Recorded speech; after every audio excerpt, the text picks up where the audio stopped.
Flying a helicopter or rotorcraft requires a different set of skills than flying an airplane, although there are some similarities. While an airplane depends on forward motion to move air over the wings and create lift, a helicopter creates lift using rotating blades. From a master to the young men who are cutting their teeth in the trade.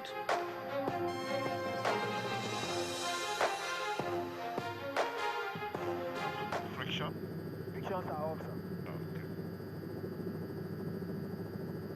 Either 30 out of 310, copy 190, speed airport.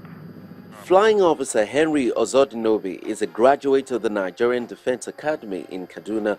Armed with a bachelor's degree in economics, he is pursuing building skills as a helicopter pilot. Having gone through the ground school, he is currently training on the simulator.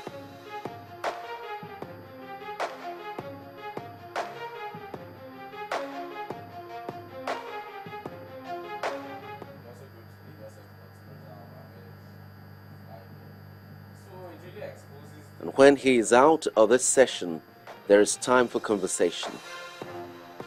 Because before you actually carry out an exercise in the aircraft, an actual exercise, you have to practice it first of all in the simulator, because the sim is like something that will give you knowledge on what to expect before you fly the real aircraft. So as a pilot, you need not only knowledge and attitude, you also need skills. For Chime Emmanuel, a love for anything mechanical is what has brought him here. He is going through the mills or the classroom. The basic rules of flying are taught here.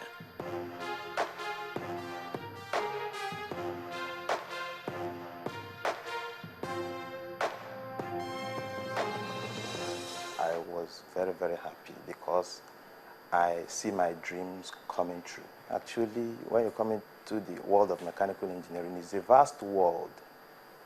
But when you talk of aerodynamics, it's like it is all about mechanical engineering. So when I see myself here, that is what made me to see that it's like I am a born flyer. An opportunity, but it is a call.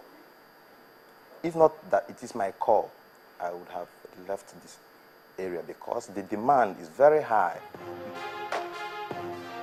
Ekemini Collins is a lieutenant in the Nigerian Army.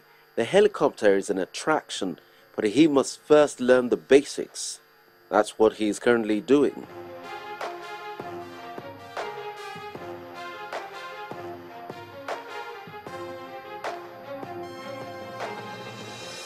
Actually, I just finished my ground school. Because when you finish your ground school, you don't just go straight to the aircraft. You go through a simulator training. In the simulator, it's like a replica of what you have in the actual aircraft.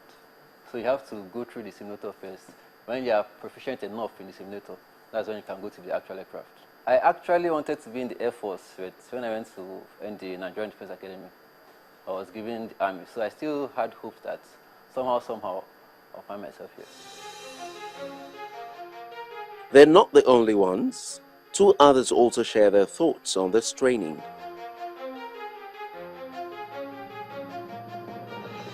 Pilot. I always wanted to be a pilot, but one thing led to another and it was not opportune. But along the line, I got this opportunity and I applied. I was lucky to be selected. And it's like a dream come true. The little things that you tend to overlook when you're in the outside world, you don't know what they are.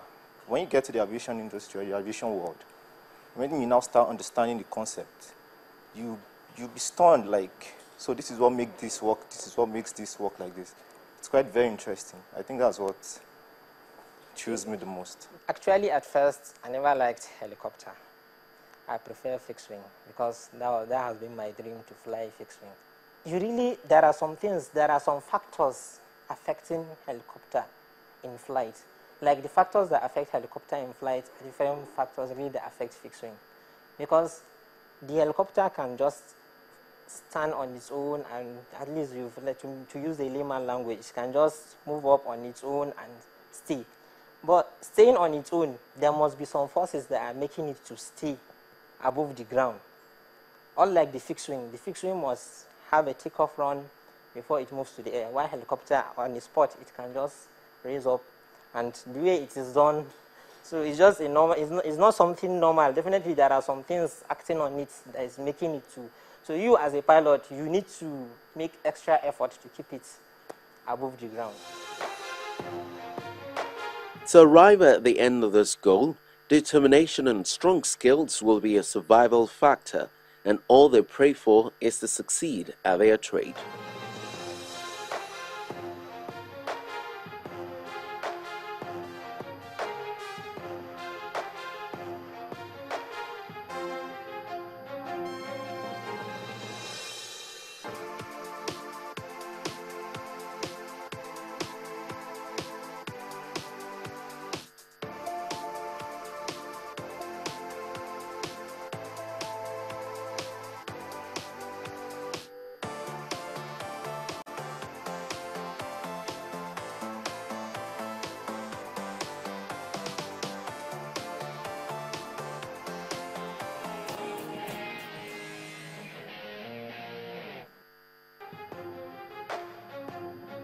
$2.3 billion.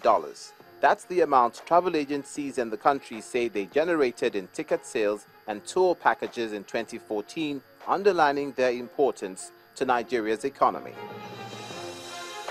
This comes ahead of a meeting the travel agents are having to have a meeting with the Central Bank of Nigeria to alert them of the danger of the banks taking over their jobs by engaging in the sales of airline tickets.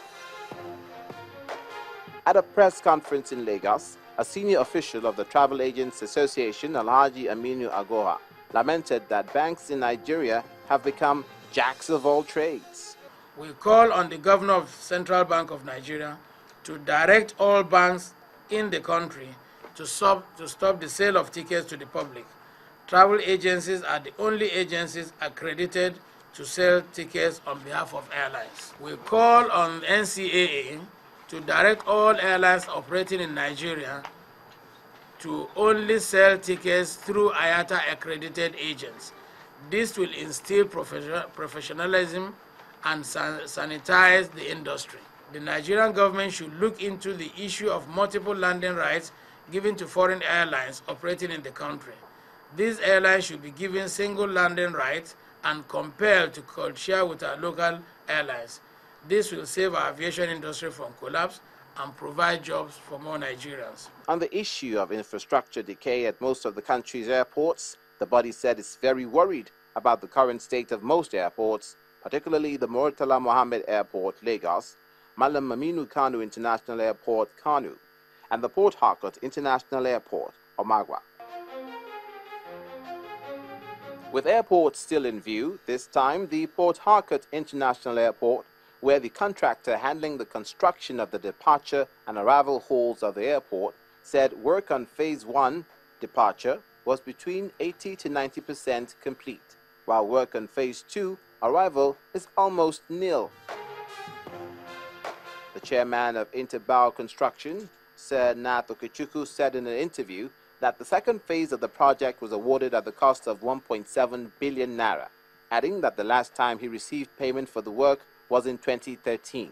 Phase 1 we have done about 85–90% completion, and Phase 2 is almost like nil.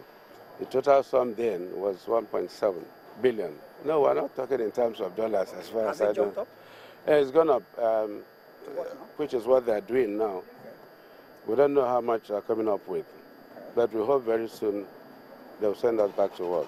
Here is hoping that funds will be available to the Federal Airports Authority of Nigeria to ensure the speedy completion of this terminal, where passengers still have to pass through tents.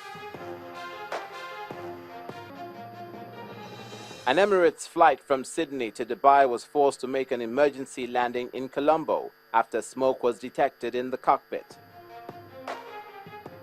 The pilots on board the Airbus A380 issued a Mayday distress call to Colombo when it was 600 kilometers east of the Sri Lankan capital city.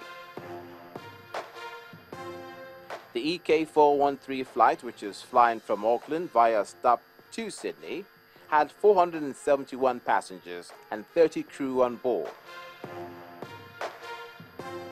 The flight landed safely at Badaranaike International Airport in Colombo 39 minutes after issuing its first distress call. All passengers were transferred to other flights.